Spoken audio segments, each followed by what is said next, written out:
543 में से 542 के नतीजे इलेक्शन कमीशन में आ गए हैं, जिसमें भारतीय जनता पार्टी को 237 सीटें मिल रही हैं। तो मुझे नहीं लगता कि अपने बूते ये 272 सीट का आंकड़ा पार करना थोड़ा मुश्किल होगा, हो भी सकता है, लेकिन मुझे ऐसा लगता है कि एनडीए 300 और 305 तक जाएगा। सर अभी बिहार सबसे क्रिटिकल है। बिहार में जो नंबर आएंगे, बिहार का नंबर डिसाइड सर। आप देखिए सर ये मैप अगर देखेंगे, ये इधर अगर आप इंडिया का मैप अगर दे सकते हैं, कहते हैं हम इंडिया का मैप यहाँ पर मिला। आप इंडिया का मैप देखेंगे सर। आपको बिहार का मैप चाहिए? नहीं, इंडिया का मैप चाहिए। इंडिया का ओवरऑल मैप हमको। देखिए क्या हो रहा है सर, नॉर्दर्न पार्ट ऑफ आप देखिए सर, ये देखिए सर, बीजेपी ये सेंट्रल इंडिया स्वीप कर रहा है। जो 2023 में असेंबली इलेक्शन मध्य प्रदेश छत्तीसगढ़ जीतने का फायदा दिखाई दे रहा है। अगर वो दोनों हार जाता था सर तो ये नंबर और खराब होता था, नंबर 1। नंबर 2 सर, बीजेपी अभी बहुत डिपेंडेंट हो गया चंद्रबाबू नायडू के ऊपर। बड़ा नंबर है 15 सीट सर, ठीक है सर। सेकंड डिपेंडेंट है जेडीयू, 12 सीट आ रहा है, तो 15 + 12 27 सीट आ रहा है, ठीक है सर। तो ये दोनों का ऊपर बीजेपी बहुत बड़ा, अब तो बीजेपी का उतना बड़ा कुछ आला ही नहीं था। यूपी में तो सर आप आरएलडी 2 सीट जीत रहा है, बाकी तो कोई अभी तक तो जीत नहीं रहा है। तो 15 + 12 छोड़कर सर इस जेडीएस 3 सीट उधर आगे है। तो सर एक्चुअली साउथ में जो कोalition नया पार्टनर आया, अगर टीडीपी नहीं आता था सर, जनसेना नहीं आता था। नहीं, मुझे लगता है कि जो भारतीय जनता पार्टी को झटका लगा है उसमें 2 जगह से उसको राहत मिली है कि 2 राज्यों में, उड़ीसा और आंध्रा में उसकी अपनी सरकार बनी है। और उड़ीसा में तो कितने साल बाद बीजू पटनायक जी के बाद पहली बार। आंध्र प्रदेश, उड़ीसा, अभी तक बिहार का नंबर बीजेपी के लिए बहुत एनकरेजिंग है सर।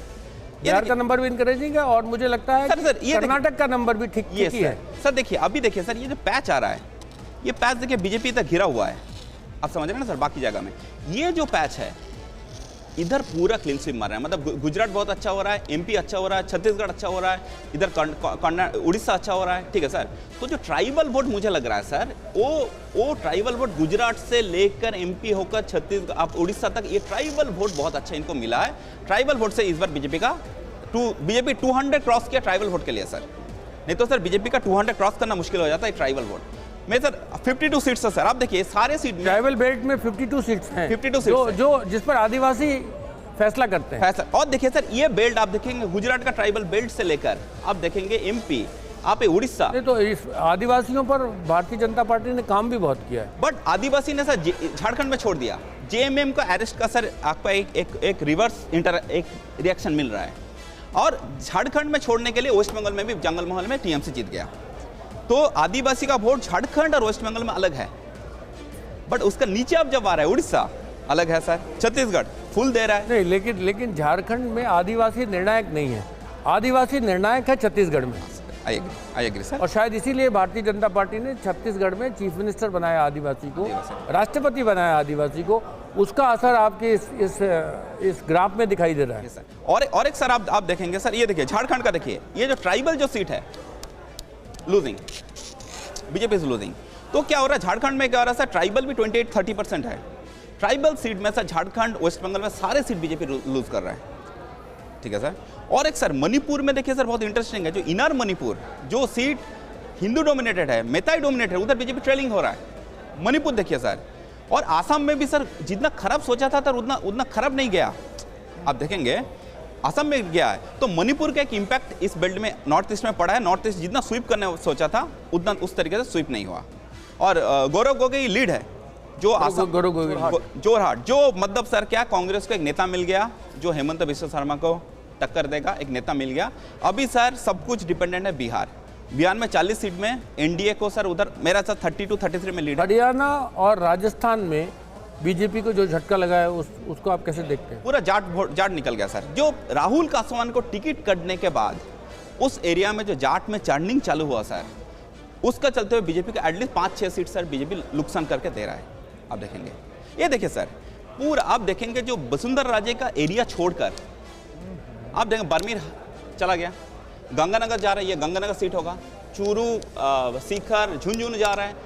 आप देखिए ये बेल्ट पूरा जाटव बेल्ट है, अलवर बेल्ट है, भरतपुर बेल्ट है। आप देखेंगे ये सब पूरा जाटव मुस्लिम मीना धौसा, ठीक है सर, ये पूरा सीट जा रहा है। पुष्पेश जी, ये पार्थ प्रतिम दास हैं और बाबू मोशा है अब तो। और ये इन्होंने जातियों का बहुत सघन अध्ययन किया है देश में और किन जातियों का किस पार्टी के प्रति कैसा व्यवहार रहा है, लंबे समय से अध्ययन करते रहे। मैंने इनका नाम रखा है डेटा मोशाय, क्योंकि डेटा के प्रति ये इतने ज़्यादा कॉन्शियस हैं और डेटा से ये कुछ भी प्रिडिक्ट करते हैं। तो मैं आपसे ये जानना चाहूँगा कि राम मंदिर एक बड़ा मुद्दा रहा है, 500 साल का संघर्ष खत्म हुआ, मंदिर बन गया, उसका देश को लोकार्पण हो गया। इसके बाद भी इस चुनाव में राम मंदिर कहीं मुद्दा बनता हुआ नज़र नहीं आया।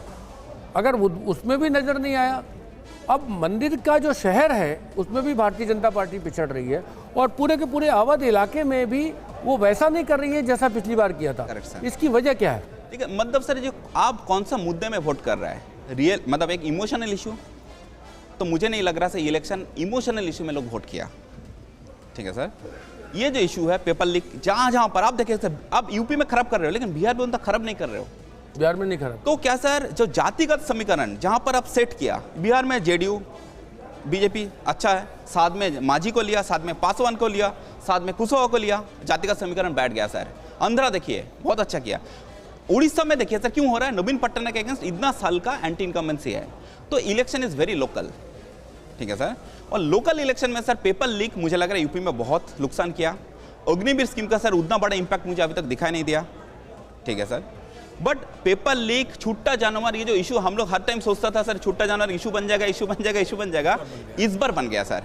क्योंकि सर आप अमेठी में जब घूमेंगे लोग बोलता था भाई हर किसी का खेती में छूटा जानवर इज एन इशू। तो क्या सर यूपी का लोग इमोशनल इशू छोड़कर ये इंडिकेशन थोड़ा सा है रियल इशू में वोट किया, और इसीलिए सर ये एक सरप्राइजिंग नंबर है जो किसी ने प्रेडिक्ट नहीं कर पा रहा था, ये नंबर आ रहा है। लेकिन ये जो 232 234 का ओवरऑल अभी हम देख रहे थे सीटों का आंकड़ा, जिसमें इलेक्शन कमीशन की वेबसाइट पर भी 232 234 पर आगे चल रही है बीजेपी, 236 हो गया है वो। ये ट्रेंड क्या बता रहा है? और उत्तर प्रदेश में तो ये बहुत ही चौंकाने वाला है। 34 सीटों पर समाजवादी पार्टी आगे है, 7 पर कांग्रेस आगे है, यानी 41 सीटों पर आगे है इंडिया गठबंधन, और आरएलडी और बीजेपी को जोड़े तो 38 सीट, एनडीए को 38 और इंडिया को 41। तो सर देखिए अभी भी ये 4th round 5th round count हो रहा है। तो सर अगर ये ट्रेंड अभी सर ये बहुत अब हम कॉल नहीं कर सकते सर किसका सरकार बन रहा है। मतलब सर क्या थोड़ा और वेट करना? नहीं, सरकार बनने पे तो कोई मुझे नहीं लगता कि ये आंकड़े सरकार बनने पर कोई सवाल खड़े कर रहे हैं। मैं आपको फिर बता रहा हूँ, मतलब ये आंकड़े सेटल होंगे 300, 305, 310 तक। नहीं, मैं मतलब बीजेपी का अकेला मतलब इसमें तो अकेला बहुमत तो मतलब ऑलमोस्ट अभी इम्पॉसिबल दिखाई दे रहा है। आपका कहना है कि नहीं होगा? नहीं होगा, अकेले दम पर नहीं होगा, एनडीए के साथ मिलकर। मतलब मैं जो बोलना चाहता बिकल अकेला दम। अभी क्या सर बीजेपी डिपेंडेंट होगा अलायंस के ऊपर।